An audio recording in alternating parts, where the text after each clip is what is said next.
안녕하세요. CDU 청담 성형외과 피부과 원장 양동준. 김선희 이사입니다. 원장님, 성형수술이나 시술 받으시려는 분들 보면 자기랑 잘 맞는 병원을 찾기 위해서 열심히 발품 팔고 또 몇 달을 기다려서 시술 받고 그러시잖아요. 정말 꼭 그래야 하는 걸까요? 좋은 질문이십니다.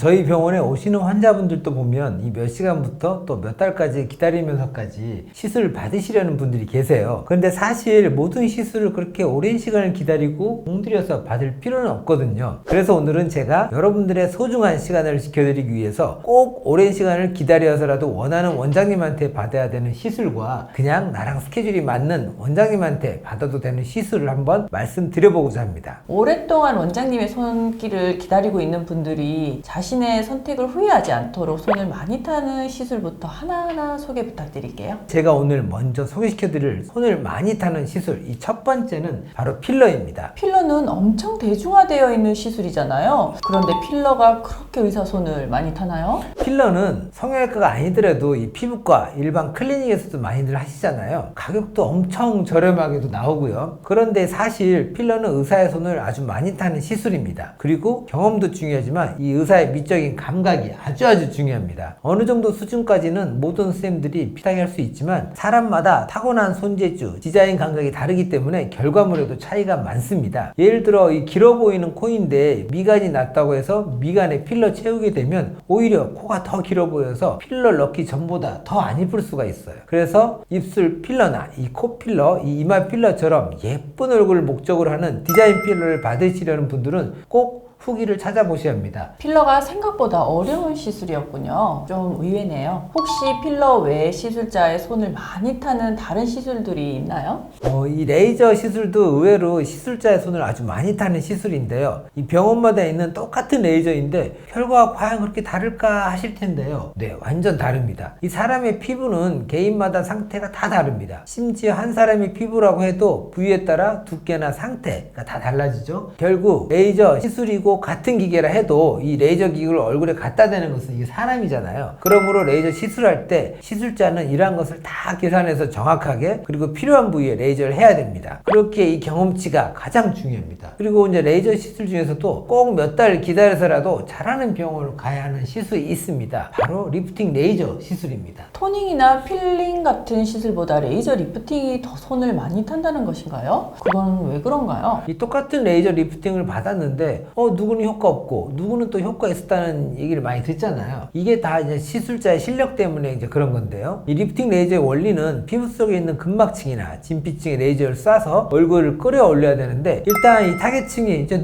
육안으로는 전혀 확인이 불가능해요. 마음의 눈으로 봐야 되는 거죠. 울세라 같은 경우는 그나마 이제 초음파 확인할 수 있지만 이것 또한 초음파를 잘 볼 줄 알아야 또 가능하고요. 그리고 또 한 가지 문제는 이 효과가 즉각적으로 나타나지 않기 때문에 하면서 이게 잘 되고 있는 건지 또 안 되고 있는 건지 알 수가 없다는 거죠. 그래서 이 초보 시술자들이 가장 어려워하는 분야이기도 합니다. 그럼 혹시 실리프팅도 시술자의 손을 많이 타나요? 실리프팅도 이 시술자의 손을 아주 많이 타는 시술입니다. 실리프팅을 받으실 때 대부분 무슨 실 쓰냐부터 따지시는데 그것보다는 그 병원의 의사가 어떤 실에 가장 경험이 많냐가 중요합니다. 아무리 비싸고 좋은 최신식의 실이라고 해도 시술하는 원장님이 경험이 많지 않으면 그 실의 효과는 100% 발휘할 수 없기 때문이죠. 그리고 이 실 리프팅이라는 게 결국 실을 얼굴에 넣고 당겨주는 거잖아요. 그래서 이 실을 얼마나 깊숙이 넣을 건지 또 몇 센치나 넣을 건지 어느 방향으로 당길지 그리고 또 당길 때 과연 어떤 강도로 당길지에 따라서 결과는 완전히 달라집니다. 그러므로 이 가격과 실 종류만 따질 게 아니라 원장님의 경력 그리고 결과도 꼭 따져서 받으시길 바랍니다. 와, 쉬운 게 없는 것 같아요. 그럼 원장님, 손을 많이 타는 건 이제 다인가요? 그럴 리가요. 요즘 손쉽게 맞는 보톡스입니다. 요즘엔 워낙 저가 보톡스 시술이 많기 때문에 부담 갖지 않고 그냥 병원 가서 톡 맞으시잖아요. 하지만 거기에도 큰 차이가 있습니다. 첫 번째로 이 이마주름 보톡스, 그냥 이마주름 있는데 이제 보톡스 톡 놓으면 되지 않나요? 라고 생각할 수 있는데 결코 그렇지 않습니다. 이마가 왜 주름이 생겼는지 근본적인 원인을 찾아야 해요. 이 눈에 이게 피부가 많이 덮였거나 이 눈 뜨는 힘이 약한 경우에는 우리가 어쩔 수 없이 이렇게 눈썹을 이렇게 치켜 올려서 피부도 올려주고 또 눈 뜨는 힘이 약한 것을 해결해주고 있었는데 이마 보톡스 맞아서 눈썹을 못 올리게 되면 다 덮이게 되고 눈이 무거워져서 시야를 가릴 뿐만 아니라 심하면 눈을 잘 못 뜨니까 두통까지 오게 되기 때문에 이때 해결해 드릴 방법이 없어요. 그냥 보톡스가 약해질 한 3, 4개월을 그냥 기다릴 수밖에 없습니다. 또 두 번째로 이 눈가 주름에 있어서 눈가 보톡스도 되게 많이 맞는 부위잖아요. 이 눈가 보톡스를 근데 또 너무 강하게 맞게 되면 웃어도 웃는 게 아닌 표정이 나오죠.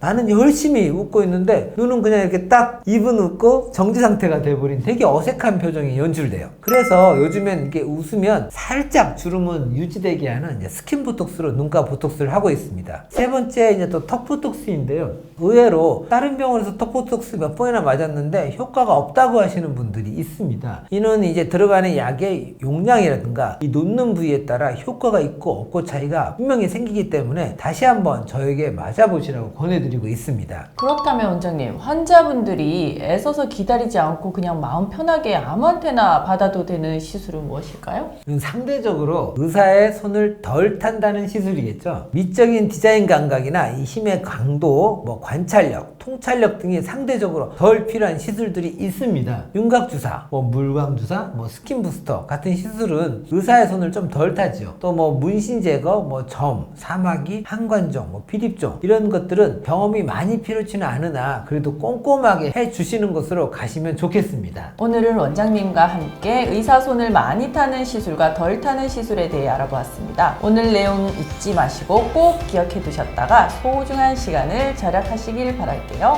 혹시라도 궁금한 사항이 있으시다면 댓글로 문의 주시거나 저희 청담유 성형외과로 문의 주시면 친절하게 답변 도와드리도록 하겠습니다. 지금까지 CDU 청담유 성형외과 피부과 양동준 원장 김선희 이사였습니다. 이 영상이 도움이 되셨다면 좋아요, 구독 꾹 눌러주세요.